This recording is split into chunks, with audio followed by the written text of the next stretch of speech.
Naitwa Sarah John, niko hapa Kenya. Karibu sana ndugu zangu wapendwa kwenye kituo chako pendwa Nuhu Online TV. Hii ni sehemu pekee ambapo tunachambua kwa kina, tunazungumza kwa uhalisia na tunakuwekea mezani ukweli mtupu bila kupindisha wala kupaka rangi. Alama ya nyota.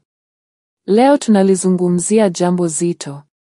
Jambo ambalo limeibua maswali mengi duniani, limeleta taharuki kwa wawekezaji na kuacha wengi wakishangaa, kuna nini kwenye P-Network? Kwa nini bei yake imeshuka ghafla? Na je, kuna uhusiano wowote na kile kinachoitwa hazina ya mfumo wa ikolojia? Leo tutavua pazia lote. Tutagusa kila kona ya sakata hili. Kama kuna video moja unapaswa kuitazama leo kuhusu crypto, ni hii hapa. Naomba ukae tayari, manake tutazama ndani kabisa. Kabla hatujazungumzia bei kushuka, hebu tukumbushane kidogo, P-Network ni nini? Ni mradi wa cryptocurrency uliobuniwa na wasomi kutoka chuo kikuu cha Stanford, wenye lengo la kuifanya dunia ya fedha kuwa jumuishi zaidi. Tofauti na Bitcoin au Ethereum ambazo zinahitaji vifaa vya gharama kubwa kuchimba mine, P-Network inaruhusu watu wa kawaida kutumia simu zao tu. Inalenga kuleta usawa wa kidijitali. Imewavutia zaidi ya watu milioni 40 duniani kote. Ina wafuasi wengi sana barani Afrika, hasa Nigeria, Kenya, Tanzania na Uganda. Lakini pamoja na matarajio haya yote makubwa, hii ndoto inaonekana kuyumba. Kitu cha kwanza kuelewa ni hiki: bei ya P-Network bado haijaanza rasmi kwenye masoko makuu, mainnet trading, ila kuna soko la ndani, enclosed mainnet, ambapo watu wanabadilishana bidhaa kwa kutumia P.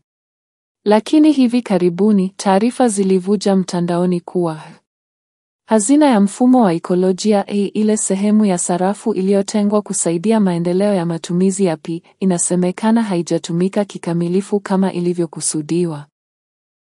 Wapo wanaodai kuwa hakuna uwazi kuhusu matumizi ya fedha hizo, hakuna ripoti za kina kuhusu mwelekeo wa maendeleo ya miradi ya P, na hakuna uthibitisho wa maendeleo ya miradi halisi ya biashara zinazotumia P. Sasa kwa kawaida taarifa kama hizi zikisambaa kwenye crypto, zinatisha wawekezaji. Imani hupotea haraka kuliko pesa. Watu wakaanza kuulizana, je, kweli P itawahi kuwa na matumizi halisi? Je, timu ya waandaaji wa mradi wanatuficha nini? Na kama hazina haitumiki ipasavyo, je, huu si mwanzo wa mwisho? Hebu tuangalie kwa undani mambo manne yaliyosababisha mporomoko huu wa bei ya P. Moja, ukimya wa timu ya maendeleo. Kwa muda mrefu, timu ya P-Network imekuwa na utaratibu wa kutoa taarifa kidogo sana, mara chache tu kila baada ya miezi. Watu wanahitaji updates, roadmap, transparency, lakini ukimya huu unazua maswali mengi.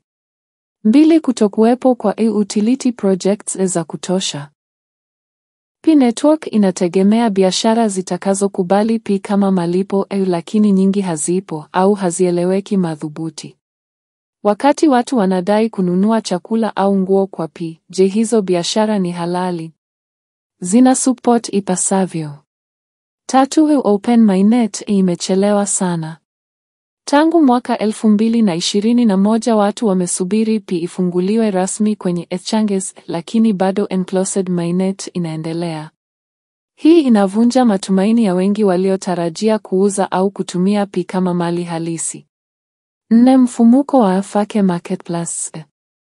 Sehemu nyingi mtandaoni zinadai kuuza bidhaa kwa P, lakini baadhi ni utapeli.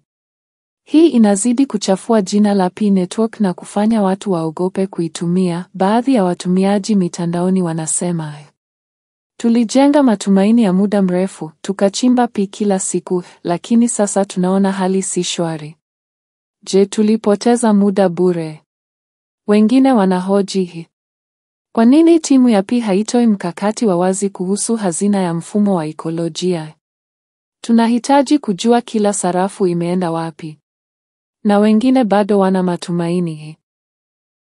Kuna changamoto, lakini P bado ni mradi mzuri. Tuendelee kuwa wavumilivu, kila teknolojia mpya hupitia misukosuko. Kama kweli P-Network inataka kurudisha imani ya jamii, mambo yafuatayo ni muhimu. Kuwasiliana mara kwa mara na watumiaji. Kufungua Open Mainnet kwa uhalisia. Kufanya audits ya wazi kuhusu hazina ya mfumo wa ekolojia. Kusaidia miradi halisi ya kibiashara kutumia P. Kutangaza orodha ya biashara halali zinazokubali P kama mtangazaji na mfuatiliaji wa karibu wa masoko ya kripto. Sina lengo la kukuambia uuze au ununue P. Lengo langu ni moja, kukutaka ufikiri. Kripto sio mchezo wa kubahatisha, ni ulimwengu unaohitaji maarifa, subira na tahadhari. Soma. Fuatilia updates. Usiamini kila post ya mitandaoni.